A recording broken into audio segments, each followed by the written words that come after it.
Mr. Cohen. Hi, Ms. Vera. How you doing? Good. Well, of course, you know the purpose of the meeting, which is to go over the data Yes. based off of your request of what you wanted us to look at or actually probe for further discovery.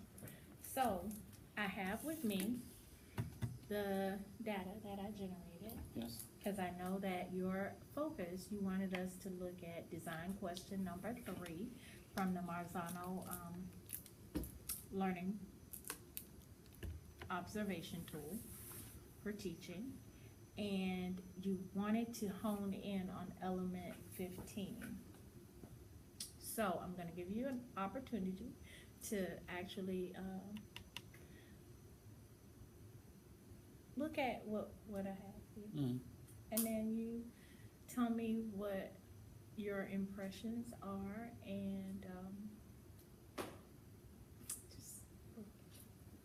Well, first of all, I really appreciate help because my goal has always been to be more creative when I put the kids in group work.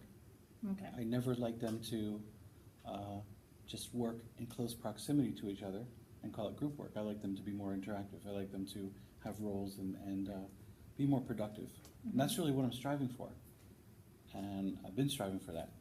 So you have helped me learn how to make it more than just working next to each other in groups, and they're doing more cooperative learning. They've been on track more. Actually, the talk is more accountable. It's more talk about the content instead of just extraneous conversations.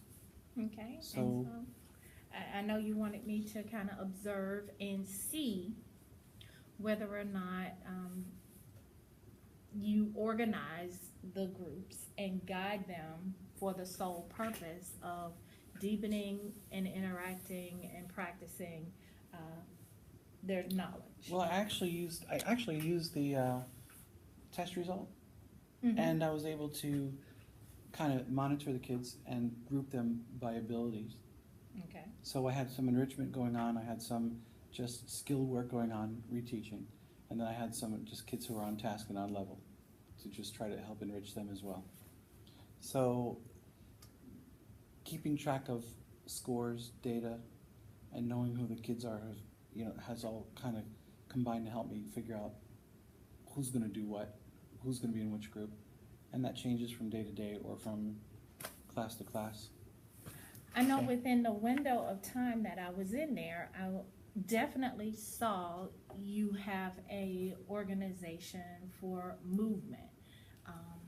You clearly defined and explained the expectation of work. You know, what exactly they were going to be doing.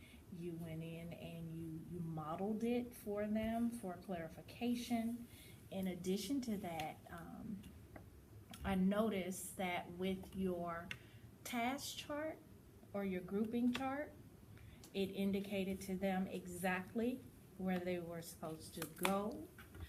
You also had a timer tool to make sure you manage their movement, and so that made a smooth transition, which was noted that, because that was one of the things you had asked, whether or not they moved and transitioned within the time frame, and that,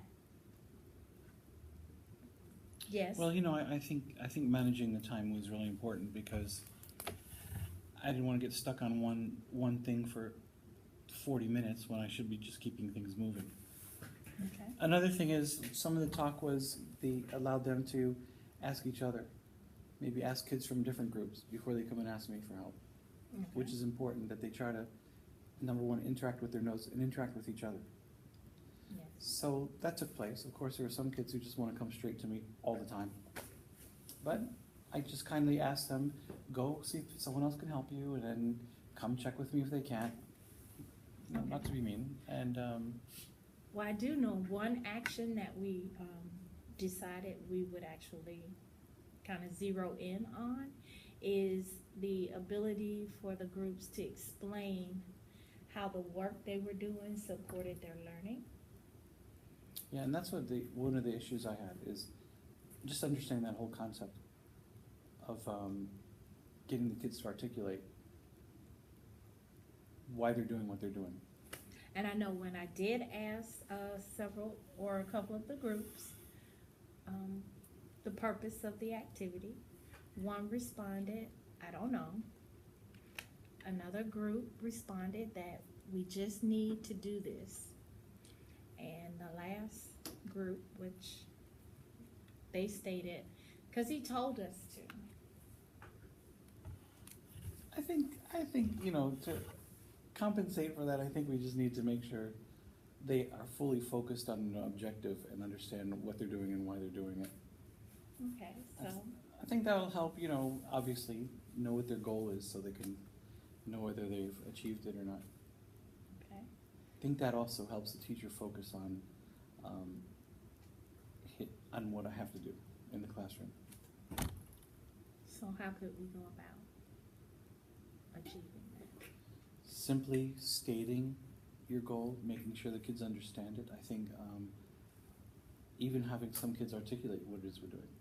Just randomly walk up to a kid and say, what are you learning today?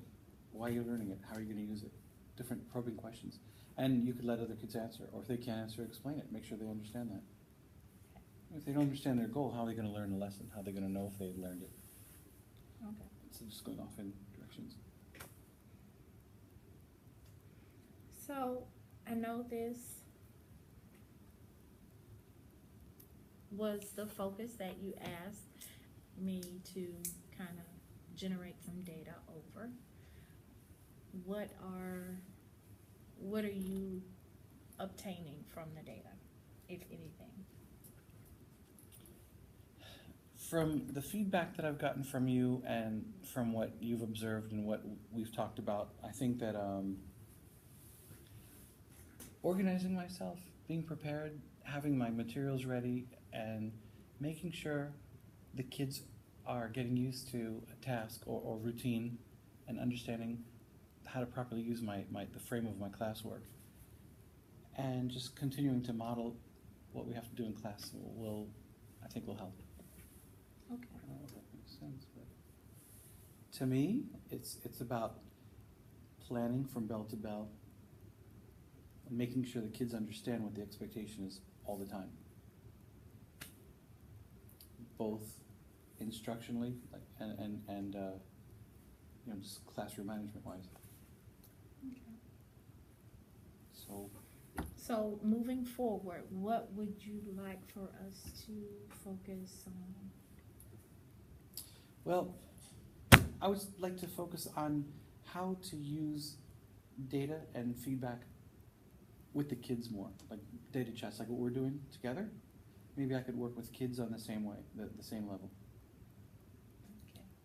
Because I think if kids understand what they're doing and they have more feedback, if they have a sense of immediate feedback, meaningful feedback and data, constructive feedback, and they'll be able to direct themselves more appropriately as well. Okay. Well, I So- do appreciate My pleasure.